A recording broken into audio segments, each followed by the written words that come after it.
everyone, and welcome to your July energy transmission. My name is Xenia, and this is my multidimensional Substack, Garden of the Imaginal, where we talk all things at the intersection of mysticism, creativity, and meaning making. So, if you're new here, every month I tap into several different divinatory tools and share with you the messages that I believe will most benefit this community during the month ahead. So let's talk about July because this month is looking really, really different. I know that for a lot of 2025 and 2026, we've almost become desensitized to astrologers and other kinds of readers talk about this collective consciousness shift. But if you really look back at the last 6 months, at the last year, at your life since 2020, a lot has changed.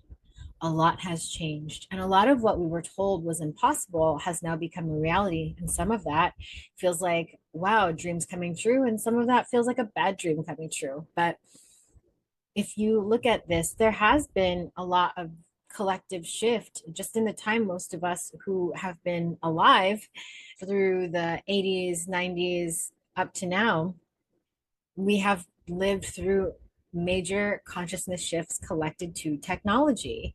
And yeah, we are the first generations to ever go through this, and we are the last generations to ever go through this specific change. So it's really worth taking the time to acknowledge what that must be like as a lift for the human psyche and the human genome that has adapted hundreds of thousands of years ago to experience so much change in such a short period of time. And if you look at the energy of July, specifically the astrology, you will see these perfected aspects of the outer planets that many astrologers have been alluding to since the beginning of the year. In particular, I'm talking about the planets that make up Barbeau's basket, referring to Andre Barbeau, who was a French mundane astrologer who also accurately predicted COVID back in 2011. He predicted that July of 2026 would be the most benefic configuration of the century and called it a quote, splendid relaunch of civilization. That is something I learned from Katie McHugh Astrology and also S.J. Anderson, who I will link below. I believe that there's quite a huge symphony of planets that are landing in early degrees of fire and air signs, and this perfects at 4 degrees in July. That's why July is highlighted as a specific potent time for this dynamic collective change. If you want to get into the specifics of that, I recommend E.T. Shipley's newsletter, who's a traditional astrologer with a contemporary lens.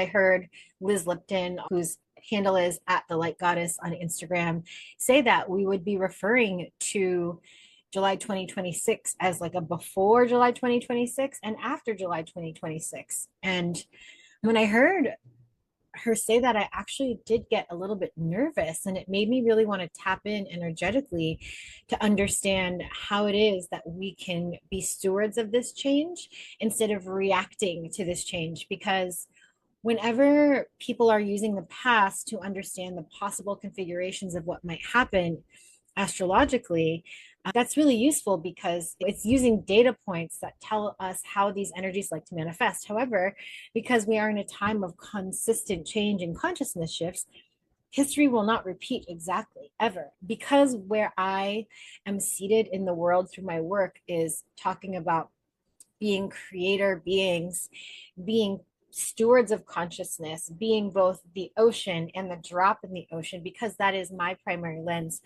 I like to think about, if this is the energetic weathered pattern, how are we choosing to steward our energy as creative forces in the world to choose the timelines that are the most beneficial to us, not from our ego mind's perspective, but from our heart's perspective. How can we work with the energy instead of feeling victimized by its intensity, and also without becoming escapist about our human experience because we're so focused on energy. So, how do we synthesize all these things? How do we ground and center ourselves through all these things? That's kind of a huge task, right? It's kind of like being an energetic Jedi. And it's not something I want to be too much of a perfectionist about, but I do want to name and label how I'm seeing it because I think if you're drawn to my work, you probably really resonate with wanting to use your metaphysical, spiritual, and creative power to be a force for change in the world while also staying embodied in the human experience. So, the last 6 months, when I have pulled stones from the Book of Stones, they each have an element associated with them. And I just went back and counted, and almost every month has connected to the storm element. Storm is actually my day sign in Mayan astrology. And I remember reading in a Mayan astrology report that storm comes right before light because it comes to break down and purify everything right before the rainbow appears, right before a new configuration of light appears. And so I think about storms as times where things are disrupted and where energies are all finding what has been overly stagnant and breaking it up so it can be used to create something new. In the Book of Stones, they talk about storm energy actually being created by the combination of the frequencies of all the other four elements: fire, water, earth, and air. Storm is also associated with the soul star chakra, which is located about 6 inches above the crown. And this is the space, the chakra through which we experience our highest spiritual energies and insights. That's from the Book of Stones. And what I'm about to tell you is also from the Book of Stones. Storm element is associated with massive transformation, cleansing, and radical dynamic balancing. It brings up deep patterns to be understood on a conscious level and then cleared. I think we've been going through that for some time, but I think this right now is a next level excavation of those deeper patterns and traumatic programs that we are ready to clear to take us into the next stage of our consciousness development. This is a quote: "Whatever is not in alignment with the state of perfect dynamic balance will be cleared by the energies of storm," the Book of Stones. So, yeah, this has been the primary element for all of the energies of 2026. So, give yourself a second to reflect on that. What has been shaken out of your life in the last 6 months? What have you noticed that you are processing on a much deeper level or ready to confront on a deeper level? I think that it's important to remember that we are in a year that is both the Wheel of Fortune and the Magician and the Sun. Those are our tarot cards for the year. So when you think about all the energy of Aries with Saturn and Neptune freshly in Aries together, it reminds me of needing to understand our individual creative agency and power, to get out of a passive kind of lull that we have been in for a long time where we expect someone outside of us to save us, to tell us what to do, what to think, how to behave. And also the Wheel of Fortune reminding us that there are things that are outside our personal control. Like really seeing this intersection between that which we have creative agency over and what we don't. And if you want to learn more about that, my friend Lisa from Middle Sister Tarot and I did an episode about the archetypes of the year where she talks in depth about this intersection between the Wheel of Fortune and the Magician. So when I feel into July, it's a fire and air elemental time, speaking from an astrological perspective. So the phrase that comes through for me is rarefied air, rarefied electromagnetic energy And whenever the air is charged like that, think about the storm, like right before a storm, there is this feeling of fear or anxiety, but also there is this magnetism. And so, with this energy in the air, it could be very tempting to go into fear, to rush into premature actions and conclusions. We'll be in a Mercury retrograde. So, beware of the information that you're taking in. Try to reflect and slow down and digest and metabolize when possible before launching into action, before directing your energy outwardly at other people. And also because we are human and we are shifting from being guided from the mind to being guided by the heart as a collective, our minds are going to be potentially in a kind of overdrive, over analysis, and overactivity as we process all this energy and this new information. So what's really interesting is the stone that I pulled as the guide for this month is the same one that we received in February of this year, which is when Neptune, planet of transcendence, spirituality, but also delusion and illusion, and Saturn, the planet of structure and limitations and maturity, both came into a conjunction at 0 degrees of Aries, which is the very first degree of the entire zodiac. Some people call it the creator degree, others the world point. One of the energy guides of this month is the same energy. And so phantom chlorite crystal is very much connected to nature. It's connected to synchronizing ourselves with the heartbeat of the earth, remembering that the earth's evolution and human evolution are connected. And so it feels like something about the long shift we have been going through since January of 2026, and maybe even before, is starting to get crystallized. We're going into a new phase of our understanding of how to integrate these new energies into our earthly material lives and bodies. What I've been noticing is that there's just been way more signs and synchronicities. Things are happening faster. So when we say that we want something, or when our energy shifts or declares something, to me, it feels like we see that manifestation in our life much faster than we used to. And so we are learning how the veils between the cosmic or the astral or the unseen realm and the material realm are becoming thinner. We're integrating these parts of us more. They're reflecting each other more quickly. There's less of a dense barrier between them. And so our own visions are starting to crystallize a little bit more. Something we've been trying to dissolve for a while is starting to really melt away.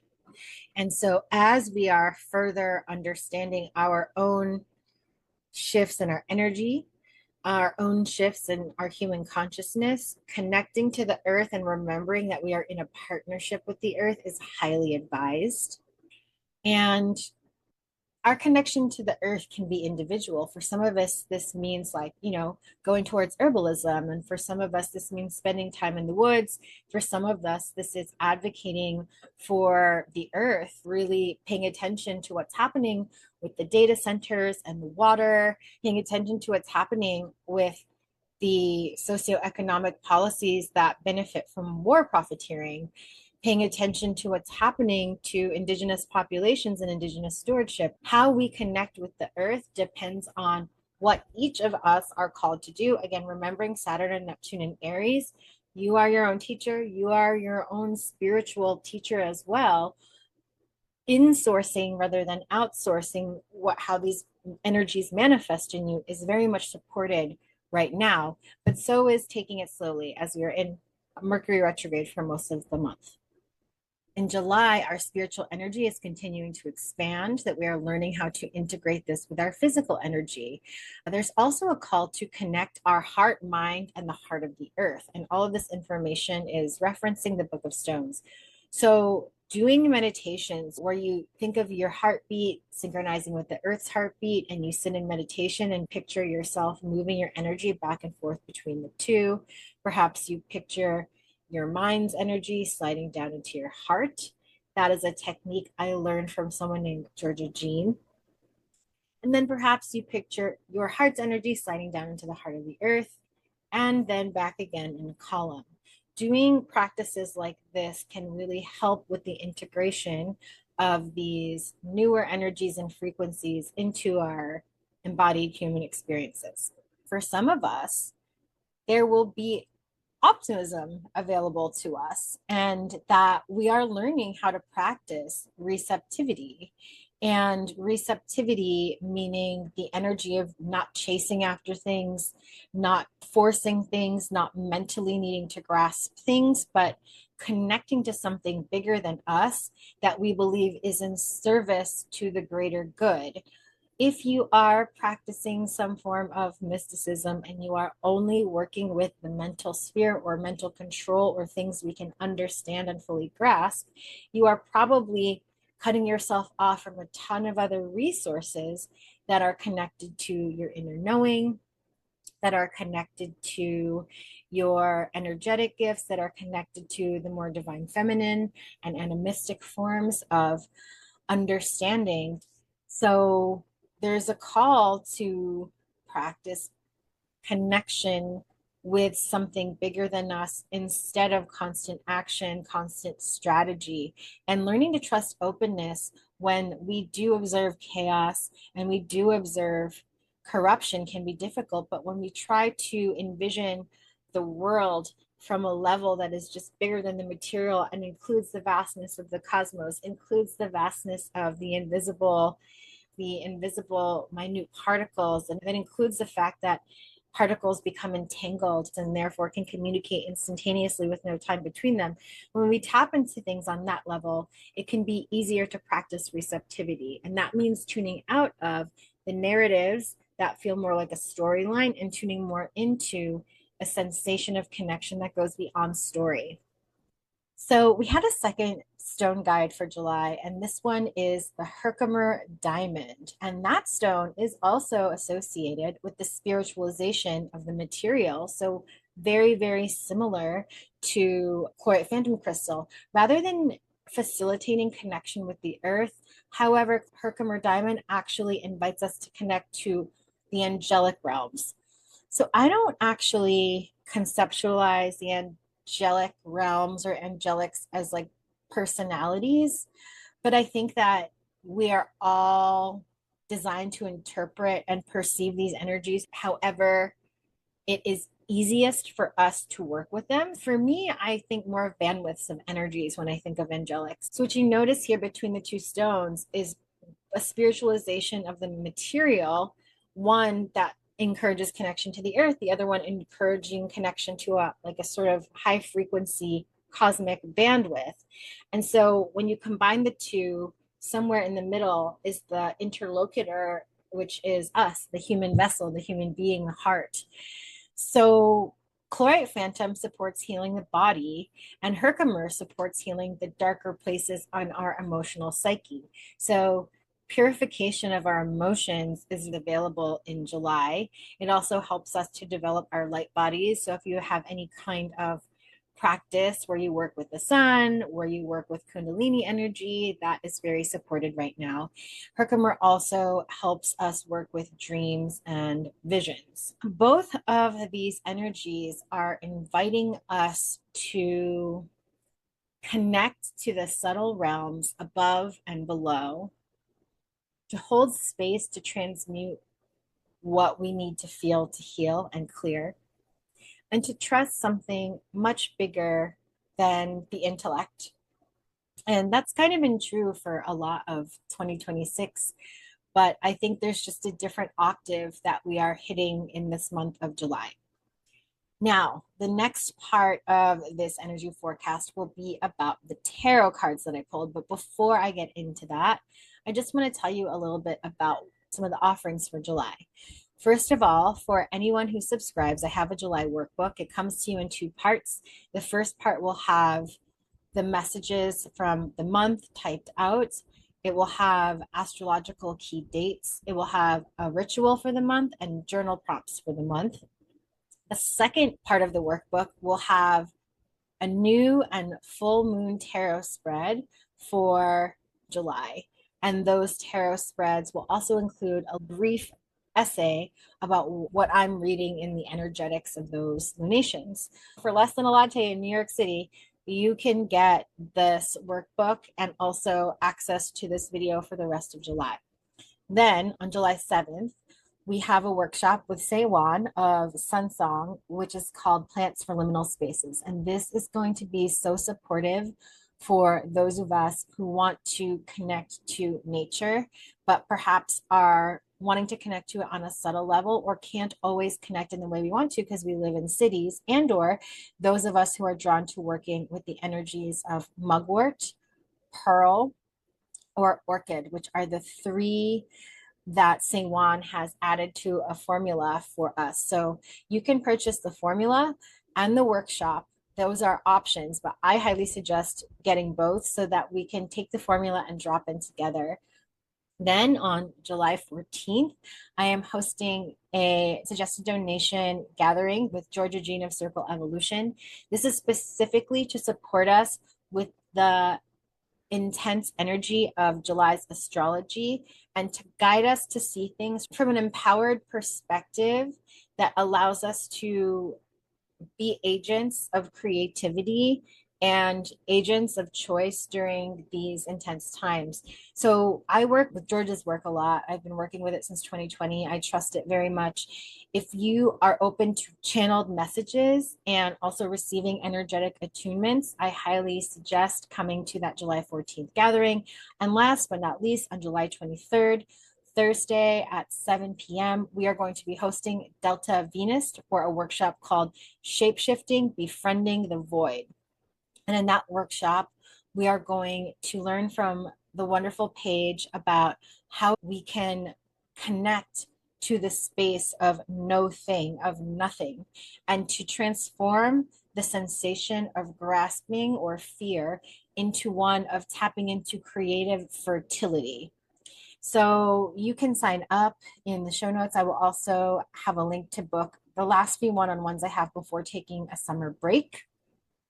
And that's also the last workshops that we're going to be having for a while after we go on a pretty long break from these a la carte workshops. So I hope that you can join. Okay, now let's get into the tarot.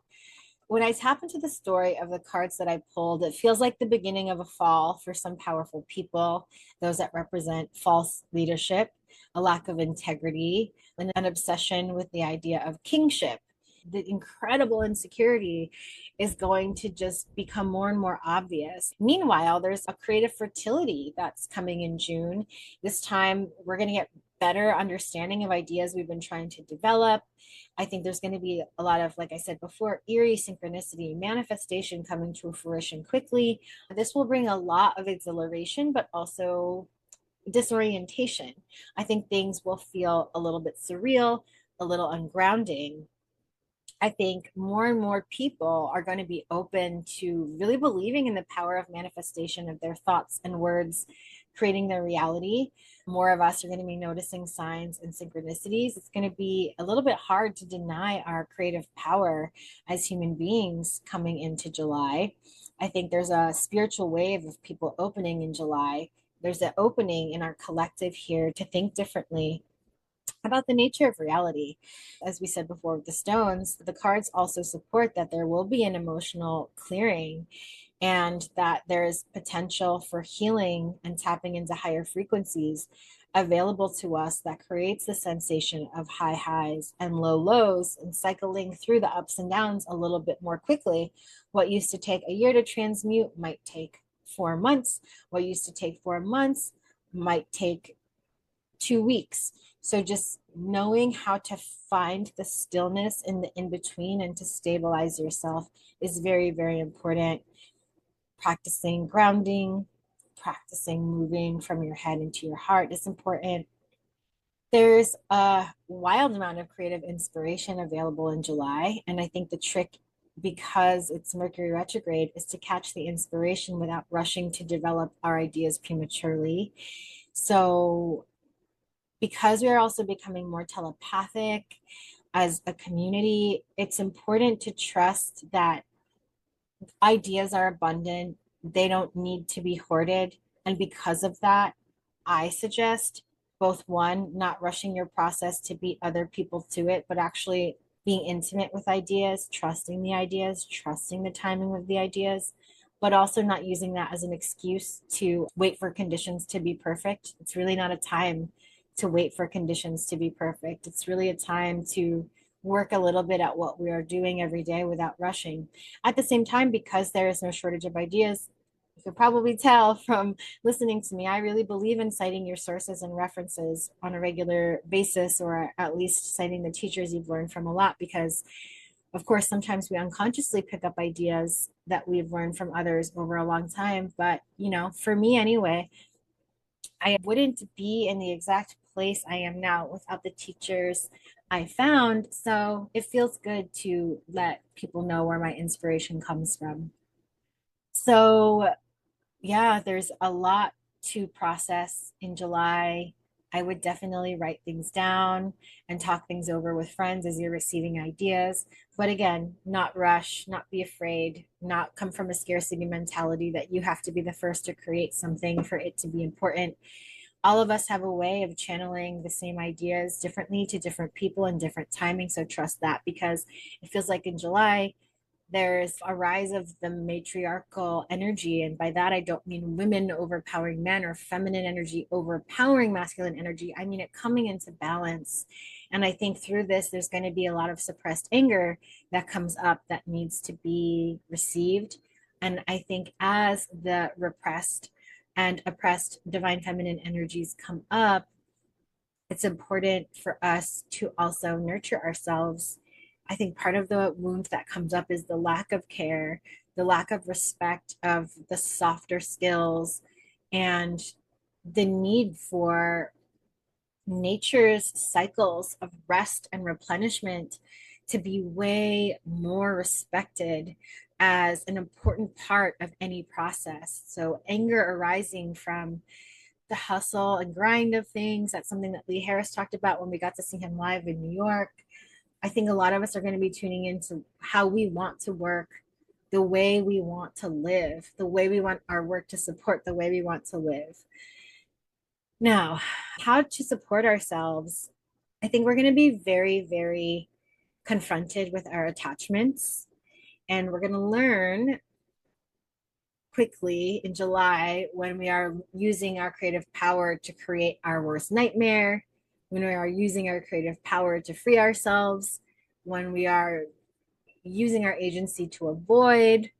We're going to learn about what keeps us from using our magic, what makes us want to stay small.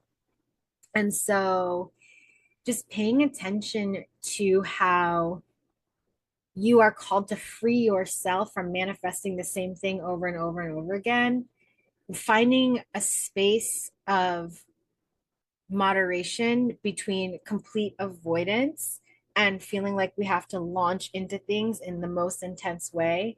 Instead, understanding that we can make new choices that support who we're becoming in an everyday way to free ourselves from the habit of telling ourselves things about ourselves that just don't have to be true.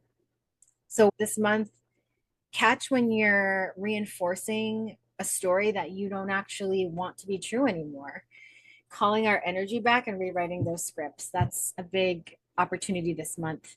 And it's also a month where if we want to move towards the timeline, our desired timeline, our quote highest timeline, what we are being asked to do is to feel. It's Cancer season, to understand the waters of our bodies, to understand mystery, to stop running away from ourselves and each other, and to instead stay still long enough to receive the powerful messages we are so often receiving and ignoring, and to take the time to feel our way through what we are processing.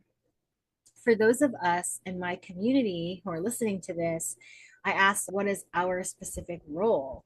And I received the card Eight of Swords and body care. And so it's really important to notice when we feel paralyzed by too many choices or fear or avoidance, how our body needs support. What does our body need when we are feeling stuck, when we are feeling overwhelmed, when we are feeling, yeah, sort of paralyzed. Sometimes we are in those moments where nothing's moving forward because we need to process more, or our body needs support to catch up with our mind and our energy. I recently took a workshop with Allie Wise called From Freeze to Freedom. It was about moving out of the nervous system state of freeze into presence. So I do recommend that. I'll put that in the show notes as well. And lastly, I asked, what is something to be aware of this month? And I received the Six of Swords reversed and music. So it feels very important to understand that we are letting go of being attached to what the optics are, how things appear, and really listening to and trusting how things feel. We're learning to trust frequency, and we're learning to hold the bigger picture together, even when the small victories we're told to chase aren't there. We are learning how to become our own internal milestones of growth, to show ourselves we're growing instead of looking for constant external validation that we're growing. And this is going to help us move away from survival and towards an open hearted way of feeling. So I really do think that music and frequency are our best friends this month.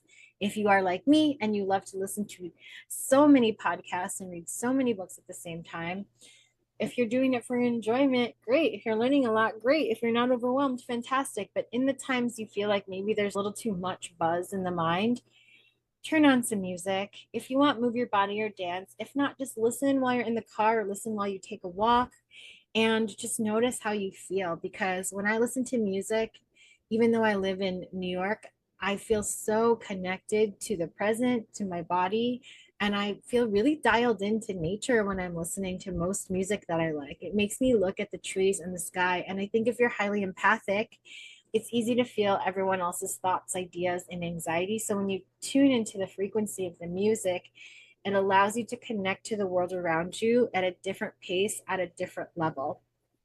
So I'll be typing up a summary of this reading for those of you who are going to get the workbook as paid subscribers. I want to thank you for sticking with me, listening to this as we've been through so many different iterations at Garden of the Imaginal. I will be sending out that workbook in a couple of weeks. I hope to see you at our 3 amazing gatherings this month. I am really excited about them. I think they're going to be so supportive and so transformative for those of us moving through a lot of change.